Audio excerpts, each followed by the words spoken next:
hoy vamos a visitar el centro de atención a las víctimas de violencia que hay en Zaragoza, que puso en marcha el Gobierno de Aragón. Esta semana conocíamos unos datos preocupantes y son las denuncias que ponen menores de edad relacionados con la violencia. Martina. Sí, sobre todo menores. 9 meses de andadura llevan estos centros. Han atendido en estos 9 meses a unas 200 personas, pero aún así son centros desconocidos para la población en general. Así que queremos recordar dónde están. Hay 3 en Aragón, 1 por cada provincia: en Huesca, en la calle Pedro Alonso; en Zaragoza, en la calle Manifestación; y en Teruel, en la calle Yagüe de Salas. Decíamos ese dato preocupante, que atienden a muchos menores. Con la estadística que han hecho de estas alrededor de 200 atenciones, destaca que el 21% de las atenciones son de niños de 12 a 18 años y el 33% de personas de 18 a 30 años. Por lo tanto, más de la mitad de las atenciones en estos centros son a personas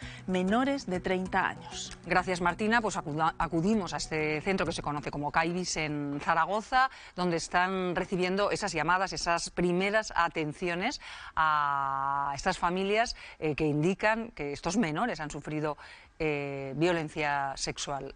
María.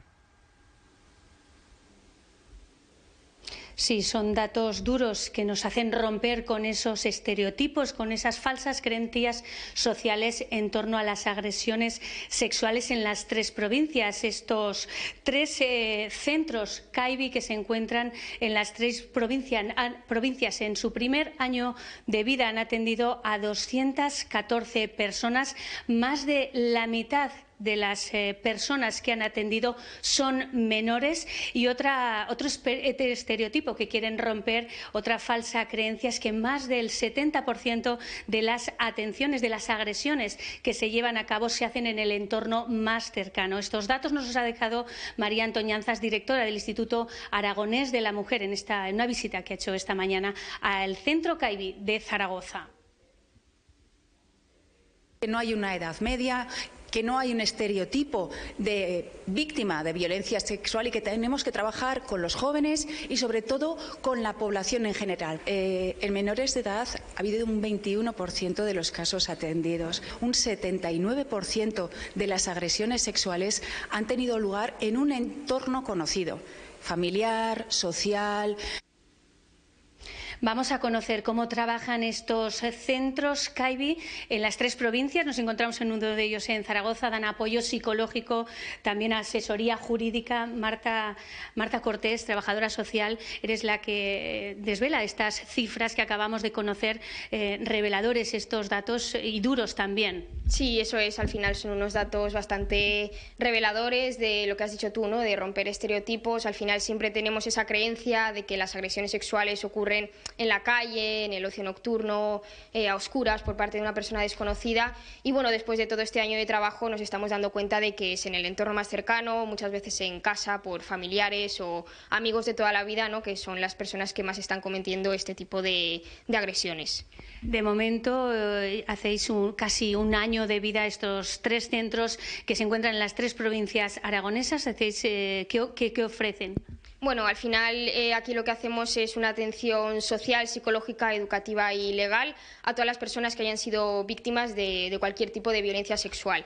No hace falta que haya sido en este momento, que esté ocurriendo ahora, sino que puede ser en el pasado, muy pasado, incluso que hayan pasado 30 años, 40 años. Al final, pues siempre va a haber esa necesidad, ¿no? de tener que compartirlo y de necesitar hablarlo en algún momento. Entonces damos atención a todas ellas. Hay casos que os llaman especialmente la atención y que son casos a destacar, como el de una mujer de 80 años que quería venir a contaros su caso porque no quería morirse con eso, ¿no? Sí, eso es. Hemos tenido algún caso de esos, de personas muy mayores, ¿no? En este caso, pues una mujer de 80 años que sí que sufrió esto en la infancia, no lo había hablado con nadie y bueno, sintió que al encontrar este centro era el momento de compartirlo y de poder, bueno, hablar sobre lo que ocurrió y seguramente terminar su vida de una manera más tranquila sin estos pensamientos en la cabeza.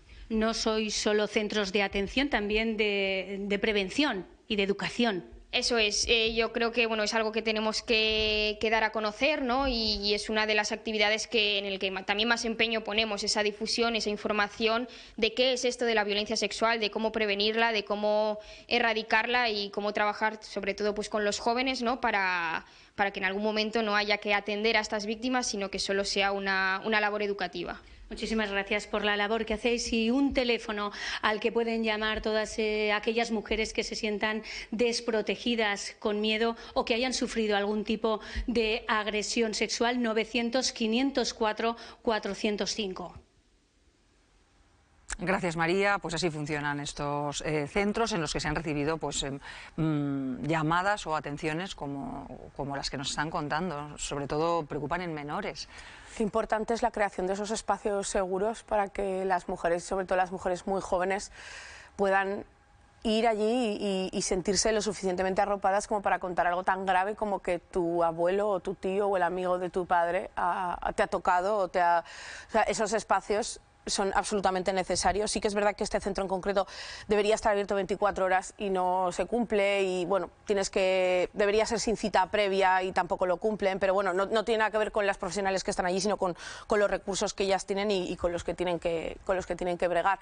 Creo que es importante romper ese tabú y decir abiertamente y como sociedad sentirnos un poco fracasados en ese sentido de decir, no, es que el porcentaje de violencia sexual que sufren las mujeres menores viene de los entornos más cercanos. O sea, hace falta romper esos silencios. Ayer decía Cristina Falleras que lo contrario a la verdad no es la mentira, sino el silencio. Entonces yo creo que es importante romper esos silencios y que todas aquellas personas que han cometido estos delitos, da igual el tiempo que hayan pasado, deben de salir a la luz porque son gente que no debería de poder volver a hacer eso. Bueno, es que ha comentado el caso de esa señora de 80 años que sufrió abusos en su infancia y ha querido ir a contarlo porque ha necesitado ir a contarlo. Pero volviendo a los menores, también está el tema de la violencia a través de las redes, ese contacto con personas desconocidas. Es que eso es un peligro se convierte a veces en chantajes pidiendo fotos eso y en el que tienen que poner el foco las familias. Y sobre todo las familias tienen que ser muy conscientes de lo que hay.